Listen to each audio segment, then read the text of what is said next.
Hello मित्रों, आज हम रीजनिंग में अक्षर सादृश्यता संबंध या समरूपता के बारे में पढ़ेंगे कि अक्षर सादृश्यता या समरूपता क्या होता है। ठीक है, तो इसमें हम लोग क्वेश्चन की तरफ चलते हैं। पहले अक्षर सादृश्यता के संबंध में समझते हैं कि अक्षर सादृश्यता क्या होता है। इसमें देखिए, आप लोग जानते हैं कि अंग्रेजी वर्णमाला में कुल कितने अक्षर होते हैं? 26 अक्षर अंग्रेजी वर्णमाला में कुल होते हैं। जो अल्फाबेट होते हैं या उसमें कॉन्सोनेंट होता है और वावेल होता है। ठीक है, इंग्लिश में अल्फाबेट कहते हैं वर्णमाला को। उसमें कुल 26 अक्षर होते हैं, जिसमें से 5 आपका वावेल होता है और बाकी जो 21 बचते हैं 5 को छोड़कर वो कॉन्सोनेंट होते हैं। ठीक है, तो इसमें आप ध्यान देंगे, दिए गए विकल्पों में से संबंधित अक्षर समूह चुनिए। ये आपका क्वेश्चन दिया गया है। ठीक है, देखिए ऐसे क्वेश्चन को करने के लिए सबसे पहले तो आपको इसका क्रम याद होना चाहिए कि किस क्रम में कौन से नंबर पर कौन सा अक्षर है। ठीक है, तो ए से लेकर के और जेड तक आप नंबर लिखिए, कितने कितने नंबर पर कौन कौन सा अक्षर है। अक्षर लिख करके उसके नीचे नंबर लिख लीजिए और लिख करके उसको याद कर लीजिए। ये करने से क्या होगा कि आप किसी भी एग्जाम में बैठेंगे और इससे संबंधित आ जाएगा तो आपको तुरंत पता चल जाएगा कि किस किस नंबर पर ये है, क्योंकि इससे संबंधित बहुत सारे क्वेश्चन आते हैं। जरूर आपको एक दो क्वेश्चन रीजनिंग में इससे संबंधित मिल जाएगा। तो ये जरूरी है कि आप जो है इससे संबंधित क्वेश्चन को हल करने के लिए इसको याद रखें, इसके नंबर को याद रखें कि किस स्थान पर कौन सा अक्षर आता है। इसमें दिया गया है क्या अक्षर समूह चुनना है, सही अक्षर जो संबंध है इससे इसको देखना है। ठीक है, तो इसमें दिया गया ए एफ के पी, उसके बाद इससे संबंध है बी जी एल क्यू का। ठीक, तो जब दिया है कि ए एफ के पी का संबंध बी जी एल क्यू से है, ध्यान दीजिएगा, ए एफ के पी का संबंध बी जी एल क्यू से है, तो सी एच एम आर का संबंध इन चारों में से किससे होगा। ये ध्यान देने वाली बात है। क्या ध्यान देने वाली बात है? देखिए इसका संबंध इससे है, तो देखिए इसके संबंध में कैसे ये संबंधित है।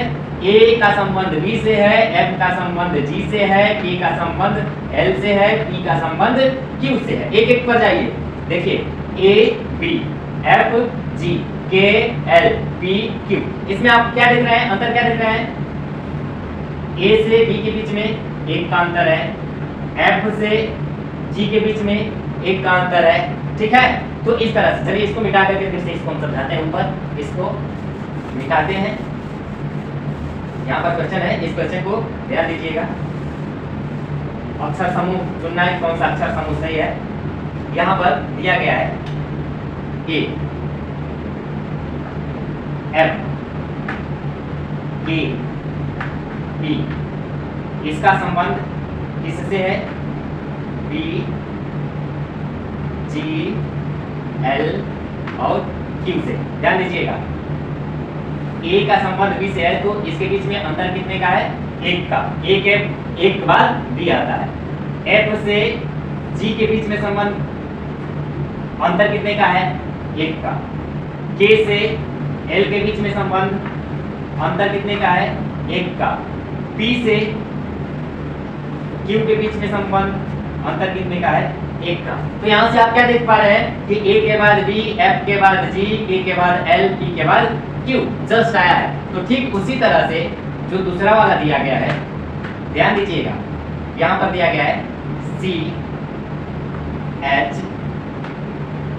थोड़ा फिसल रहा है इस पर से pencil, C H M R. ठीक है, जैसे ए के बाद बी आया है उसी तरह से सी के बाद क्या आएगा? डी आएगा। ठीक है, जैसे एफ के बाद जी आया उसी तरह से एच के बाद क्या आएगा? एच के बाद आई आता है। ठीक है, एक एक का अंतर देखिएगा, एम के बाद एन आएगा और आर के बाद एस आता है ना। तो अब ये संबंध हो गया। अब इसके बीच में हम देखेंगे अंतर कितने का है? एक का। इसके बीच में अंतर कितने का है? एक का। इसके बीच में अंतर कितने का है? एक का। और इसके बीच में अंतर कितने का है? एक का। ठीक है, तो जैसे एक एक का अंतर यहाँ से इसके संबंध में आया, उसी तरह से इसके संबंध में यहाँ से एक एक का अंतर आएगा। तो मुझे उम्मीद है कि आपको ये चीज समझ में आया होगा। और इस तरह के और भी थोड़ा कठिन क्वेश्चन आते हैं, लेकिन इसके लिए आपको जरूरी है कि आप बिल्कुल बेफिक्र होकर के सबसे पहले अक्षरों को लिखिए A to Z और उसके नीचे नंबरिंग कीजिए 1 2 3 4 5 26 तक। ठीक है, और उसके क्रम को याद कर जाइए कि कौन सा अक्षर किस नंबर पर है, किस क्रम में जो दिया गया है उस क्रम में कौन से स्थान पर है, किस नंबर पर है, उसका नंबर क्या है, उसके नंबर को याद कीजिए। नंबर को याद करने से जितने भी कठिन होंगे वो आपके लिए सरल हो जाएंगे। अगर नंबर याद नहीं है तो फिर परीक्षा में जाकर ऐसा नहीं है कि आप नहीं कर पाएंगे, but it is time taking questions.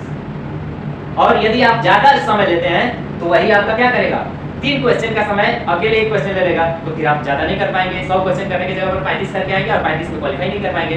जहां 65 करना चाहिए, 70 करना चाहिए, वहां आप 35 कर पाएंगे, तो बताइए अन्य बच्चों की तुलना में आप क्या रह जाएंगे। इसलिए जरूरी है कि आप इस तरह के क्वेश्चन के लिए A to Z अक्षर को लिखिए और उसके नंबर को लिखिए और नंबर को लिख करके याद कर जाइए उसके स्थान। ठीक है, थैंक यू। मुझे उम्मीद है कि आपको समझ में आ गया होगा।